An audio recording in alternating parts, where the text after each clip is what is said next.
예, 이번 시간에는 2011년 8월 21일 시행한 문제풀이 하겠습니다. 자, 1과목의 소방안전관리론 및 화재 역학이죠. 그래서 여러분 문제 1번에 보시면 다음 설명 중에서 요 틀린 거를 갖다 찾아내는 거죠. 그래서 1번은 열은 매개체 없이 전도, 대류, 복사에 의해서 전달이 된다 했는데 요 매개체 없이 열이 전달되는 것은 요 복사 하나죠. 그래서 요 전도 빼줘야 되고 대류도 빼줘야 되죠. 그래서 열은 매개체 없이 전달이 되는 것은 바로 요 복사에 의해서 열이 전달이 되는 거죠. 그래서 요 1번은 틀렸죠. 그러니까 틀린 거 찾는 거니까 바로 요 1번이 틀린 답이 되는 거죠.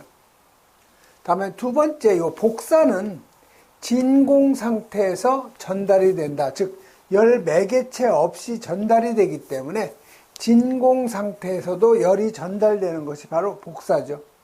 그 다음에 요 태양열이 지구에 전달되는 것도 복사열의 한 예가 되는 거죠. 네 번째에 가면 이 열은 고체나 아니면 이 정지된 액체의 내부에서 요 전도라는 것은 물체와 물체의 접촉에 의해서 열이 전달이 되는 거죠. 그래서 마찬가지로 열은 고체나 아니면 정지된 유체도 열이 전달이 되고 흐르는 유체도 열이 전달이 될 수 있는 거죠. 그래서 2, 3, 4는 다 맞는 얘기죠. 자, 그러면 여러분 열의 그 전달 방법은 크게 세 가지예요. 전도, 대류, 복사, 이 세 가지인데 이 전도라는 것은 물질과 물질의 접촉에 의해서, 즉 고온의 물질하고 저온의 물질이 서로 이렇게 접촉이 되면 고온에서 저온으로 열이 전달이 되죠. 이런 게 바로 전도가 되겠죠. 그다음에 이 대류라는 것은 이 공기의 순환에 의해서 열이 전달되는 거죠. 그래서 이 뜨거운 공기는 밑으로 내려가고 더운 공기는 가벼우니까 위로 올라가죠. 이렇게 그 순환에 의해서, 공기의 그 순환에 의해서 열이 전달되는 것이 바로 대류죠. 다음에 이 복사라는 것은 고온 물질의 이 복사열이 무슨 형태? 이 전자파 형태로 열이 전달되는 걸 우리가 복사라고 하죠.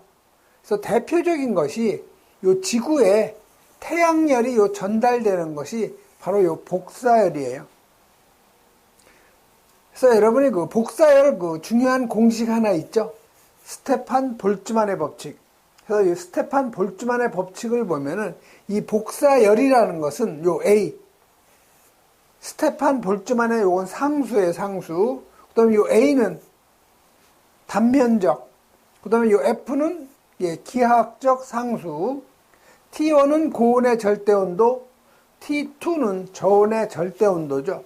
그래서 여러분이 이 복사량은요, 뭐에 비례냐면, 요 단면적의 비례가 되는 거고, 그 다음에 요 절대온도의 사승의 비례가 된다는 거, 요거 여러분이 꼭 기억하셔야 되죠. 그래서 요 복사열은 절대 온도차의 4제곱, 그 다음에 단면적의 비례, 이런 정도 여러분이 꼭 정리를 좀 해 놓으셔야 돼요. 다음은 2번 가죠. 자, 2번은 풀프루프의 그 설명으로 맞는 거를 찾는 거죠. 그래서 우리가 그 피난 계획을 세울 때는 요 풀프루프하고 그다음에 요 페일 세이프의 원칙을 갖다가 우리가 고려를 해줘야 되죠. 그래서 이 풀이라는 것은 어리석은이에요. 즉 화재가 발생이 되면 사람은 패닉 상태가 되죠. 즉 긴장한 상태가 돼서 어쩔 줄을 모르는데 이럴 때는 사람이 인간 특성에 따라서 그 행동을 하는데 그 인간 행동 특성을 고려해서 피난 계획을 세우는 거고요. 그래서 이 페일 세이프는 어느 하나의 그 방법, 수단이 피난 방법이 실패가 되면 다른 방법으로 피난할 수 있도록 이렇게 배려한 것을 우리가 페일 세이프라고 하죠. 그래서 여기 풀프루프의 설명으로 맞는 거 찾는 거죠. 자, 1번은 하나의 수단이 고장으로 인해서 실패가 되어도 다른 수단에 의해서 구제할 수 있도록 고려한 것으로서 양방향 피난로에 확보하고 예비 전원을 준비하는 것이 있다. 이게 바로 페일세이프죠.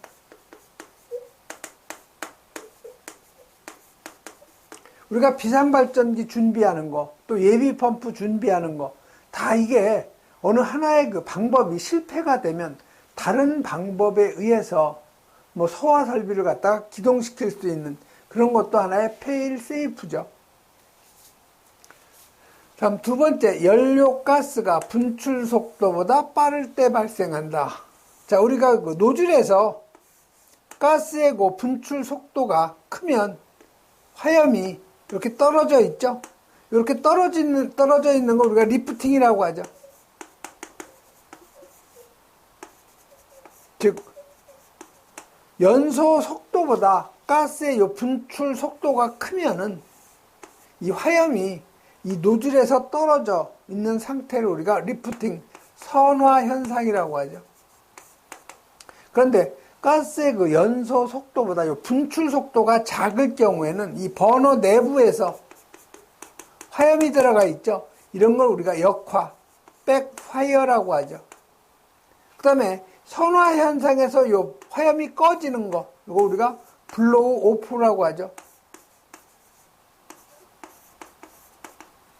그래서 여기 2번은 뭐 백파이어, 리프팅, 블로우 오프를 갖다가 설명하는 거죠. 그래서 3번에 비상시 머리가 혼란해서 판단 능력이 저하되는 상태로 누구나 알 수 있도록 문자나 그림 등을 표시해서 인간의 그 직감적으로 적응하는 거, 즉 인간 행동 특성에 따라서 행동하는 거, 요거를 갖다가 배려한 대책이 바로 풀프루프죠. 그래서 요 3번이 풀프루프에 대한 그 설명이 되는 거죠. 그다음에 4번에 가면 요 액화가스 저장 탱크, 누설로 인해서 부유, 떠다니거나 아니면 확산된 액화가스가 착화원, 점원하고 접촉을 해서 폭발하는 현상, 이걸 뭐라 그래요? 보일링, 리퀴파이드, 익스펜딩, 베이퍼, 익스플로전 해가지고 이걸 블레비 현상이라고 하죠.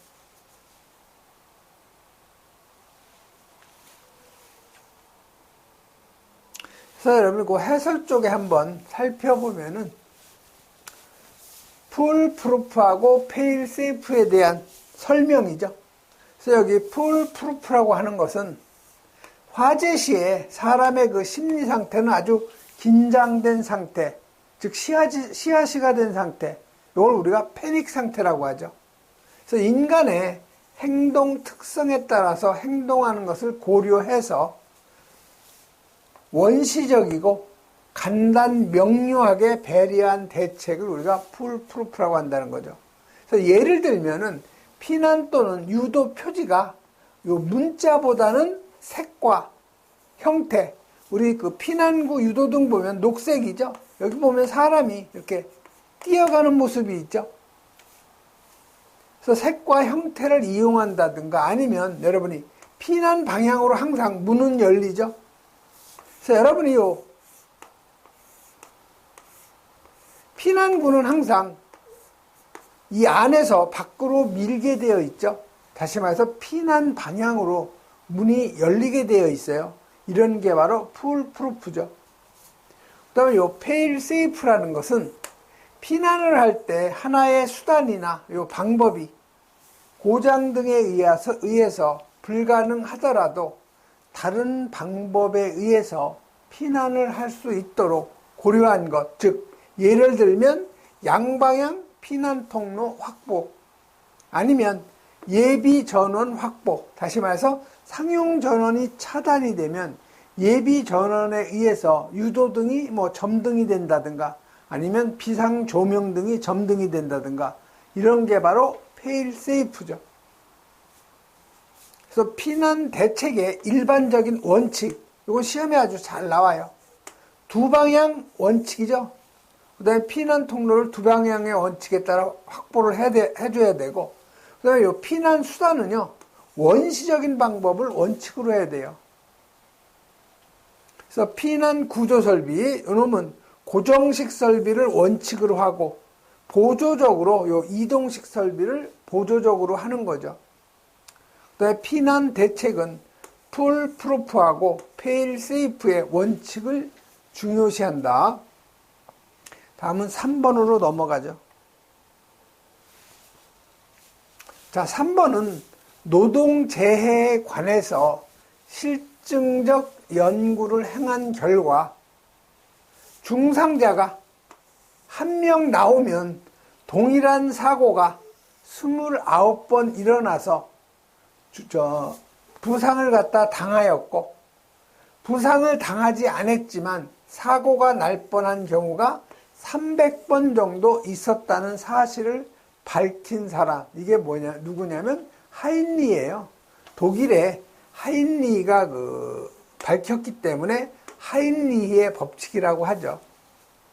그래서 이 하인리히의 법칙은요, 하인리히가 요 노동재해에 관해서 이 사람이 이걸 연구를 해봤더니 중상자가 한 명 나올 때 그와 같은 원인으로 인해서 경상자가 29명이 나왔다는 거죠. 그럼 경상자가 29명 나오기 이전에 잠재적 상해자가 300명이라는 거죠. 즉 330명이 사고 당했을 때 중상자가 한 번 나온다는 거예요. 다시 말해서 중상자가 나오기 이전에는 여러 가지 형태로 사고가 조금씩 났다는 거죠. 요거를 갖다가 우리가 하인리 법칙이라고 그래요. 다음은 4번 넘어가죠. 자, 4번은 가연물의 조건으로 옳지 않은 것 찾는 거죠. 자, 가연물은 산화하기 쉽고, 즉 산소와 화합하기가 쉬워야 되겠죠. 그 다음에 산소와 결합 시 발열량이 커야 되죠.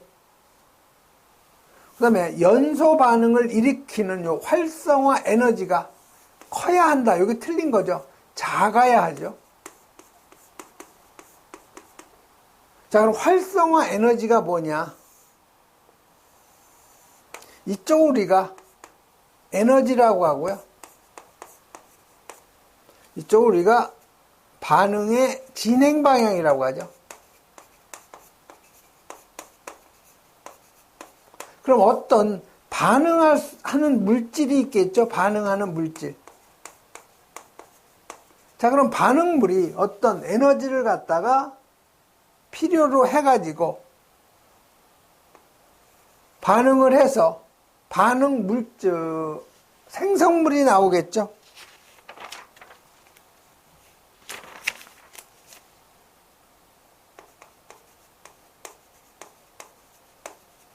자, 어떤 반응 물질이 생성물질이 나오려면은 어느 정도의 뭐가 필요하냐?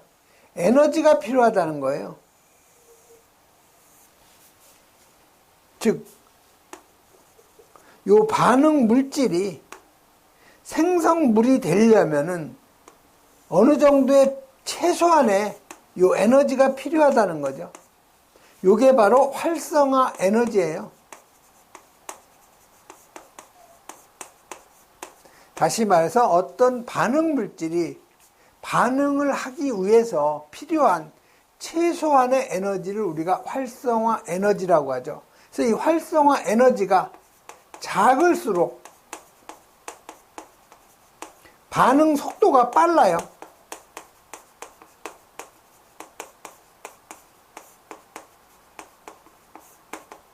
그 다음에 이 활성화 에너지가 클수록 반응 속도가 느리죠.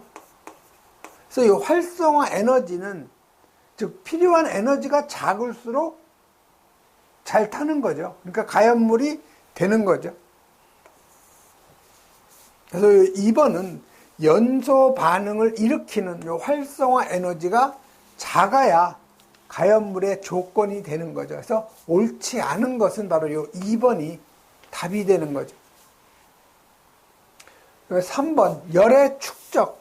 열의 축적이 잘 돼야 가연물이 되죠. 즉, 우리 철하고 나무를 생각하시면 돼요. 나무는 열 전도도가 작죠. 그 열이 축적이 되는데, 철 같은 경우는 열 전도도가 크기 때문에 축적이 안 되고 바로바로 대기로 방출이 되는 거죠. 그래서 연쇄 반응을 갖다 일으키기 쉬워야 가연물이 되는 거죠. 그래서 여러분이 이 가연물의 구비 조건을 보면 산소와 친화력, 즉 산화 반응이 잘 일어나야 돼요. 두 번째, 발열량이 커야 되죠. 그 다음에 이 표면적이 넓어야 되죠. 우리가 통나무는 잘 안 타는데, 이 통나무는 잘 안 타죠. 근데 요거를 갖다가 도끼로 갖다가 장작을 만들어 버리면 표면적이 넓기 때문에 이 장작은 잘 타고 통나무는 잘 안 타는 거죠. 즉, 표면적이 넓다는 것은 산소와 접하는 부분이 많기 때문에 산화 반응이 잘 일어나는 거죠. 열 전도도가 작아야 열이 축적이 되는 거죠. 그 다음에 이 활성화 에너지는 작아야 된다는 거. 그 다음에 연쇄 반응을 일으켜야 되고 활성이 강해야 되죠. 즉 반응이 잘 이루어져야 돼요.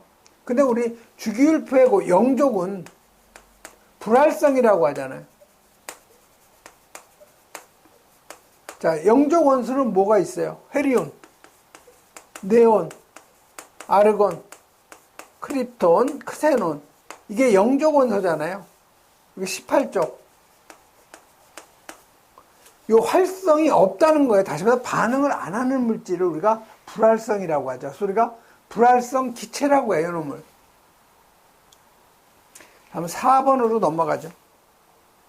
5번으로.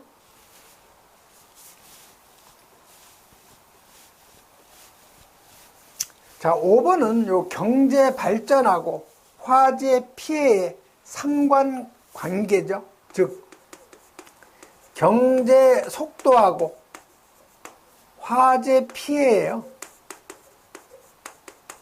다시 말해서 요 경제 속도가 빨라질수록 화재도 많이 일어나죠. 다시 말해서 경제 속도하고 화재 피해를 보면 경제 속도보다는 화재 피해가 더 크게 일어나는 거죠.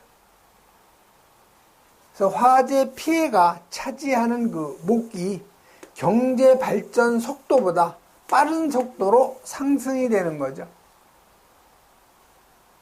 자, 1번에 경제가 발전하고 생활 수준이 높아질수록 화재 요인은 증가가 되죠.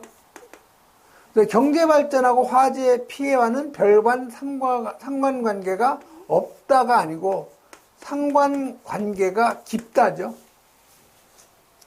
3번에 경제 발전과 더불어서 소방과학의 발달로 화재 피해액은 오히려 줄어드는 것이 아니고 증가가 되죠. 그럼 답은 4번이겠네요. 국민의 총 생산에서 화재 피해가 차지하는 몫이 경제 발전 속도보다 빠른 속도로 증가하는 경향이 있다. 요 4번이 바로 맞는 답이 되는 거죠. 다음 6번 가죠. 자, 건물 내부에서 연소 확대 방지 수단이 아닌 것. 자, 연소 확대를 방지하기 위해서 화염의 확대를 방지하는 거죠. 그게 뭐예요? 방화 구획이죠. 그래서 이 방화 구획은 뭐 10층 이하는 뭐 1000제곱미터 이내마다 구획을 하고 11층 이상은 뭐 200제곱미터 이상 200제곱미터마다 구획하고 이렇게 방화 구획을 하는 거죠. 1000제곱미터마다 11층 이하는. 요거는 연소의 확대를 갖다가 방지하기 위해서 하는 거죠. 즉 이쪽에서 화재가 발생하면 여기 꽉 내화 구조의 벽으로 이렇게 차단이 되니까 이 안에만 화재가 나고 다른 쪽으로 번지질 않는 거. 이게 바로 연소 확대 방지 수단, 방화 구획이죠. 그 다음에 2번에 요 날개벽 설치. 이 날개벽이라는 것은요, 여기가 벽이 있으면 이쪽에다가 날개, 이쪽에다 날개, 여기 벽을 설치하는 거예요.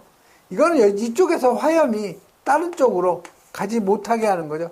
이거는 건물 내부가 아니고 건물 외부의 연소 확대 방지죠.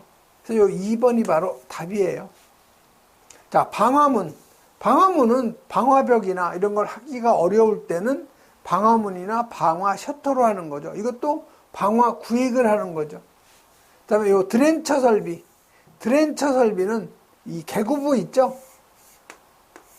이 개구부의 그 위에다가 개방형 요 스프링클러 설비를 해가지고 화재가 발생하면 이 개방된 그 헤드에서 살수가 돼서 여기 수막을 형성해서 외부로 바깥으로 화염이 나가지 않도록 하는 것이 요 드렌처 설비죠.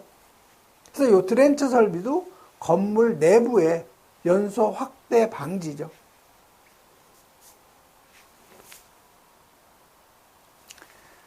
다음은 7번 넘어가죠.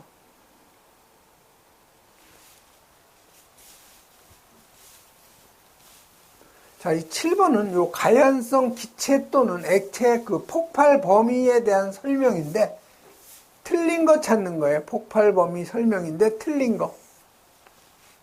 자, 여러분이 폭발 범위를 보면은요. 영양 인자 보면 온도가 높을수록 위험하고요. 압력도 높을수록 위험하죠. 산소의 농도가 증가할수록 위험한 거죠.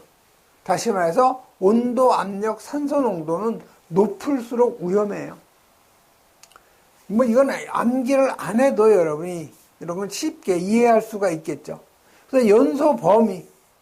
자, 여러분이 아세틸렌이 2.5에서 81%죠. 이게 연소 범위예요. 이게 연소 하한이고 요놈 연소 상한이죠.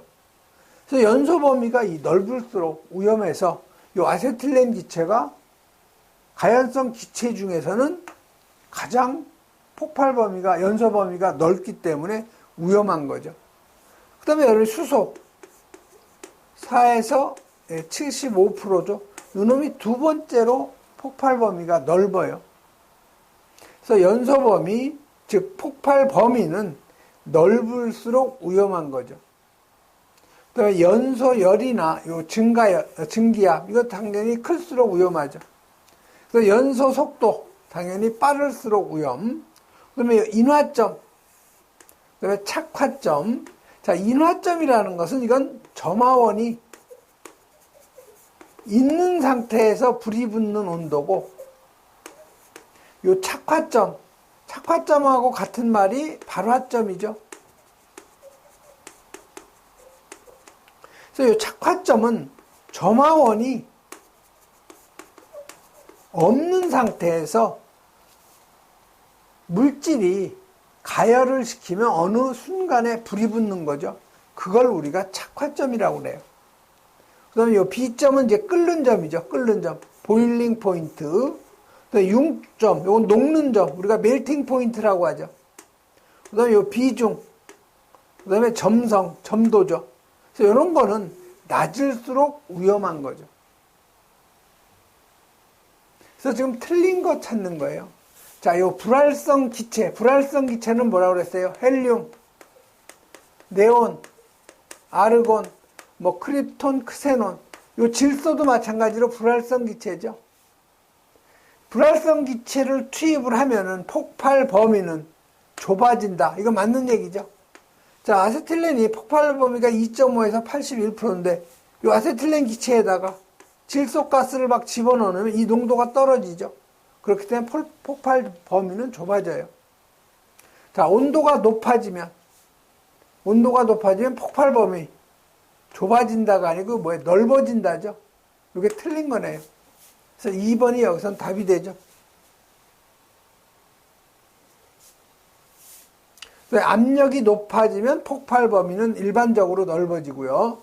산소 농도가 증가하면 폭발 범위 마찬가지로 넓어지죠. 다음은 8번으로 가죠.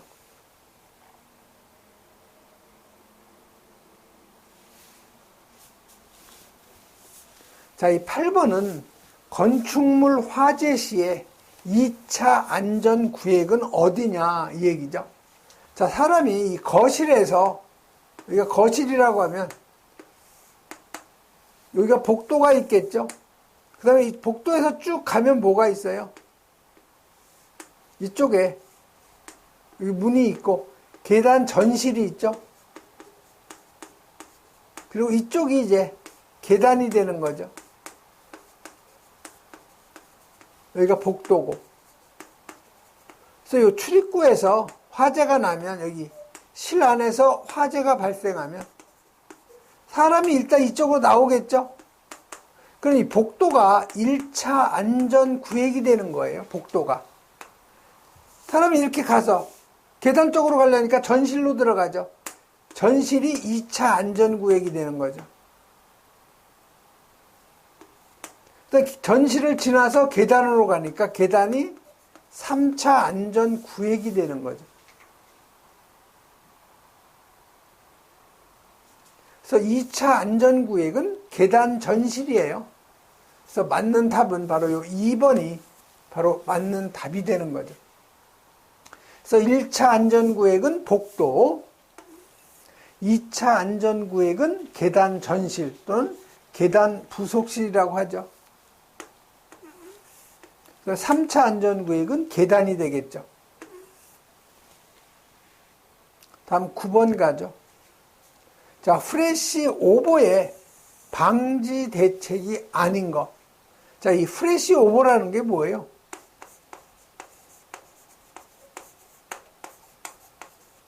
자, 이 프레시 오버라는 것은 성장기 말에서 채성기 초에 발생하는 그 현상인데요. 실내가 화재가 났을 때 그 실내가 가연성 가스로 축적되어 있다가 어느 순간에 화염이 그 실내 전체를 덮는 현상을 우리가 프레시 오버라고 그래요. 그래서 우리가 피난을 할 땐 항상 이 프레시 오버 전에 사람이 피난을 해야지 프레시 오버가 발생하고 난 뒤에는 사람이 살아남을 수가 없는 거죠. 그래서 이 프레시 오버가 상당히 중요한 거예요. 그래서 프레시 오버의 방지 대책이 아닌 거. 자, 건축물을 불연화 또는 난연화시키는 거. 이거는 프레시 오버를 늦게 발생하는 것, 즉 방지 대책이 될 수 있겠죠. 자, 열 전도율이 적은 내장재를 사용한다. 자, 열 전도율이 적은 내장재를 사용하면 열이 축적이 되는 거죠. 열이 축적이 되면 이 프레시 오버는 원인이 뭐예요? 원인이 이게 열의 공급이죠.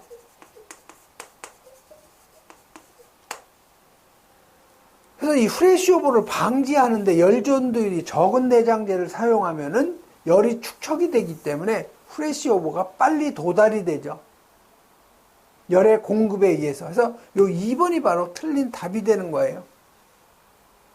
이거에 비해서 여러분이 그 백드래프트라고 있죠. 자, 백드래프트의 원인은 뭐예요? 요거는 산소 공급이죠.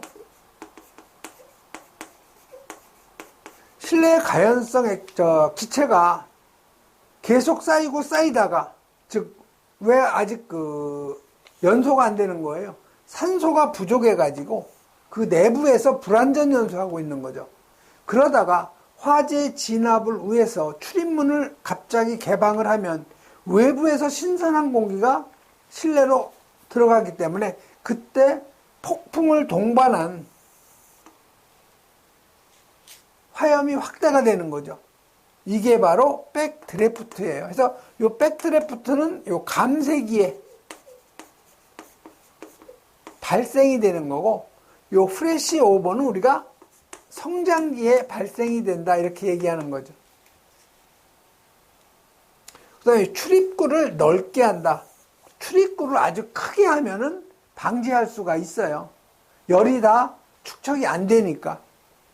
그 다음에 실내에 가연물을 분산 적재한다. 가연물을 적게, 즉 화재 하중을 작게 하면은 프레시 오버가 더 늦게 오든가 아니면 방지가 되겠죠. 그래서 프레시 오버의 지연 대책, 즉 방지 대책을 보면은 열 전도율이 큰 내장재를 사용해야 열의 축적이 안 되고 바로바로 발산이 되는 거죠. 주요 구조부를 내화 구조로 해야 되고요. 그다음에 개구부를 아주 크게 해줘야 돼요. 즉 배연창 같은 거 설치하는 거죠. 자, 두께가 두꺼운 내장재를 사용하고 실내 가연물은 소량씩 분산해서 보관하고 그다음에 내장재를 불연화, 그다음에 화원을 억제한다. 다음 10번 나가죠.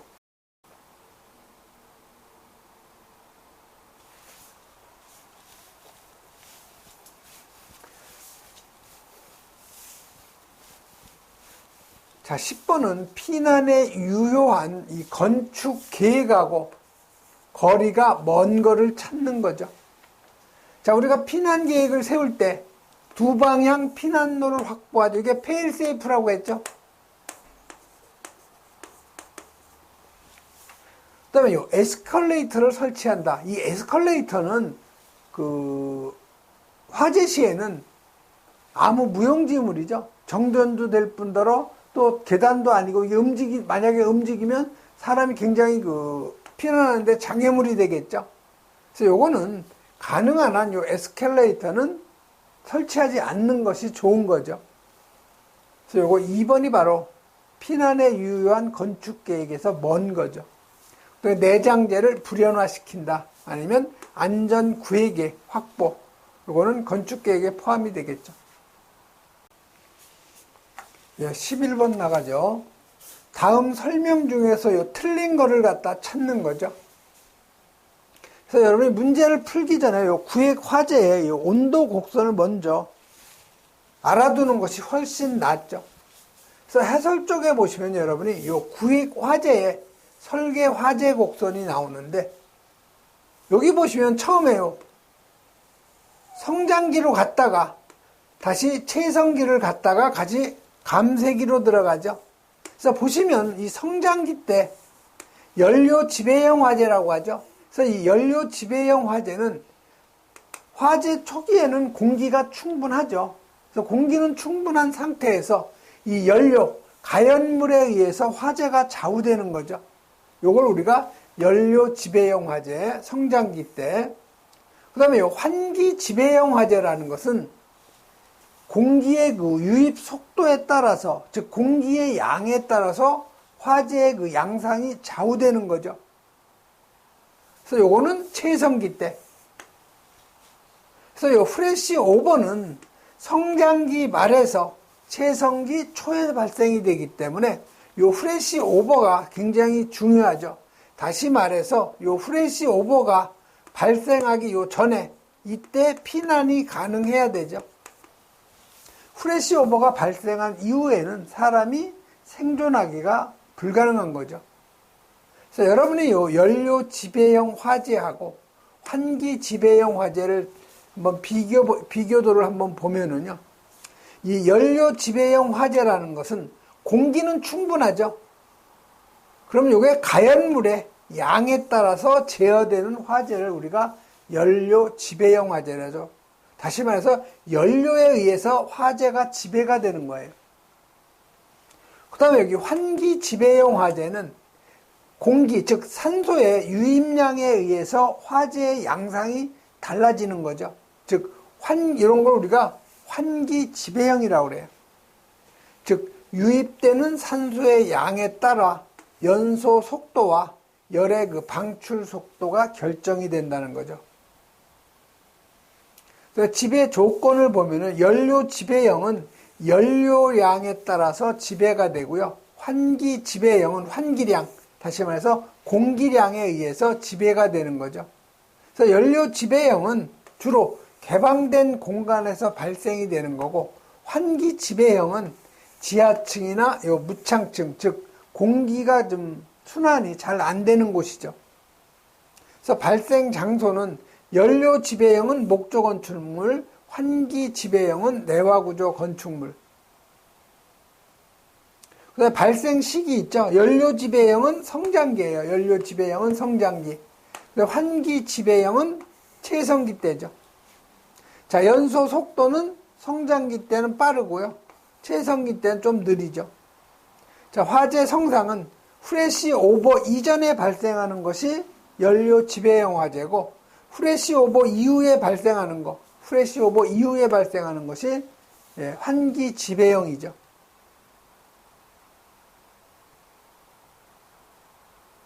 이런 정도 여러분이 정리하고 한번 문제를 풀어보죠.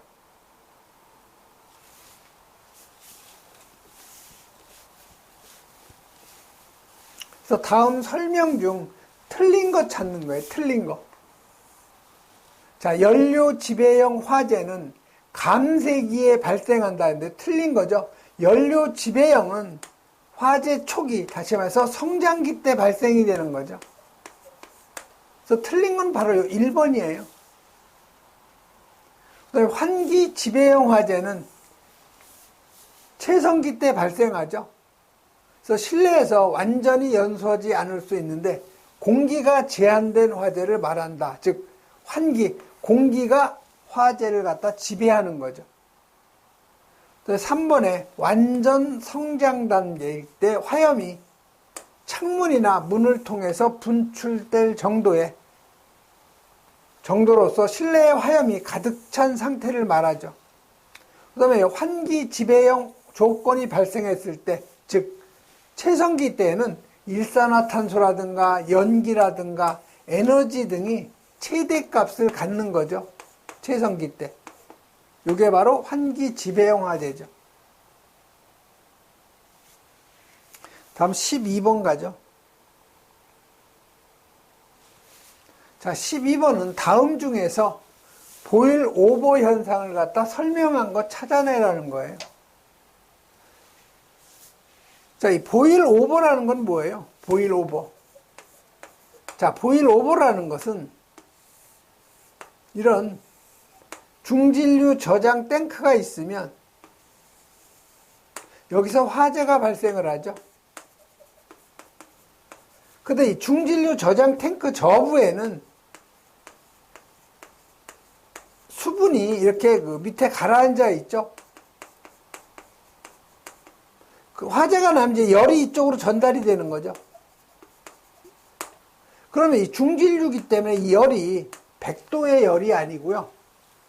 뭐 5, 600도 아니면 뭐 1000도까지 열이 되겠죠. 이 고온의 열이 요 수분에 전달이 되면 물은 100도씨에서 B점이 100도씨죠. 끓어버리죠. 그렇기 때문에 몇백 도의 고온의 그 온도가 이 물에 전달이 되면 갑자기 끓어넘치는 거죠. 화재를 수반하면서 이런 걸 우리가 보일 오버라고 하죠. 그래서 여기서 보일 오버라고 한 것은 설명으로 맞는 것은 탱크 저부의 물이 급격히 증발해서 기름이 탱크 밖으로 화재를 동반해서 방출하는 현상. 이게 보일 오버의 설명이 되겠죠. 그 다음에 요 슬롭 오버. 자, 이 슬롭 오버는요, 중진류 저장 탱크에서 여기서 화재가 발생했을 때, 요 바깥에서 화재를 진압하기 위해서 물을 갖다가 방사를 하면은 이 온도는 상당히 고온이죠. 몇백 도 되는 고온인데 여기에다 물을 방사하면은 바로 그대로 화재를 수반하면서 끓어 넘치는 거죠. 이런 걸 우리가 슬롭 오버. 그 다음에 이 프로스 오버 있죠? 자, 이 프로스 오버는 요 중진류 저장 탱크가 있는데 이 밑에 수분이 있겠죠? 그럼 여기에다가 고온의 요 중진류를 갖다가 집어 넣으면 이 열이 요 수분에 전달이 되면서 끓어 넘치는 거죠. 화재 수반하지 않고, 즉 화재가 없이 그냥 끓어 넘치는 거. 이걸 프로스 오버라고 하는 거죠. 그래서 요 2번이 물이 연소유의 표면에 들어가는 거니까 이때 그 화재를 수반하면서 끓어 넘치는 것이 이게 슬롭 오버죠. 그 다음에 4번이 화재를 수반하지 않고 넘쳐 흐르는 거. 이게 프로스 오버 현상이죠.